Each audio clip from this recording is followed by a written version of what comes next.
બનાસકાંઠાની Amirgadh border પરથી નશાના કારોબારીઓ વિરુદ્ધ પોલીસે લાલ આંખ કરી છે। રાજસ્થાન તરફથી આવતી ટ્રાવેલ્સ બસમાં ફિલ્મી ઢબે તપાસ કરીને પોલીસે લાખોની કિંમતના ચરસના જથ્થા સાથે એક શખ્સને જેલના સળિયા પાછળ ધકેલી દીધો છે।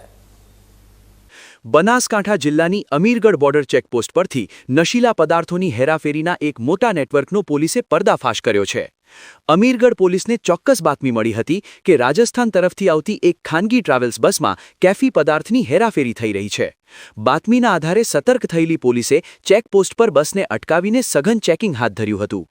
બસમાં તપાસ દરમિયાન એક મુસાફરની હરકતો શંકાસ્પદ જણાતા પોલીસે તેની કડકાઈથી પૂછપરછ કરી અને તેની વાદળી રંગની બેગની તલાશી લીધી હતી। બેગ ખોલતા જ પોલીસ પણ ચોંકી ઉઠી હતી, કારણ કે કપડાં અને જેકેટની આડમાં સંતાડીને રાખવામાં આવેલી સફેદ મીણિયાની થેલીમાંથી 801 ગ્રામ નશીલું ચરસ મળી આવ્યું હતું। આ ચરસની બજાર કિંમત અંદાજે 2,25,000 રૂપિયા આંકવામાં આવી છે। પોલીસે ચરસ અને એક એન્ડ્રોઇડ મોબાઈલ મળીને કુલ 2,10,250 રૂપિયાનો મુદ્દામાલ જપ્ત કર્યો છે।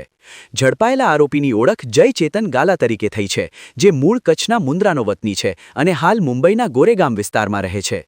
આરોપી મુંબઈ જઈ રહ્યો હતો ત્યારે જ પોલીસે તેને દબોચી લીધો હતો। હાલમાં અમીરગઢ પોલીસે NDPS એક્ટની વિવિધ કલમો હેઠળ ગુનો નોંધીને આ ચરસનો જથ્થો ક્યાંથી લાવવામાં આવ્યો હતો અને મુંબઈમાં કોને પહોંચાડવાનો હતો તે દિશામાં તપાસના ચક્રો ગતિમાન કર્યા છે। સરહદી વિસ્તારમાં પોલીસની આ તત્પરતાને કારણે નશાના સોદાગરોમાં ફફડાટ વ્યાપી ગયો છે। અમીરગઢ પોલીસની આ સફળ કામગીરીને પગલે સરહદ પારથી થતી નશાની તસ્કરી પર મોટો ફટકો પડ્યો છે।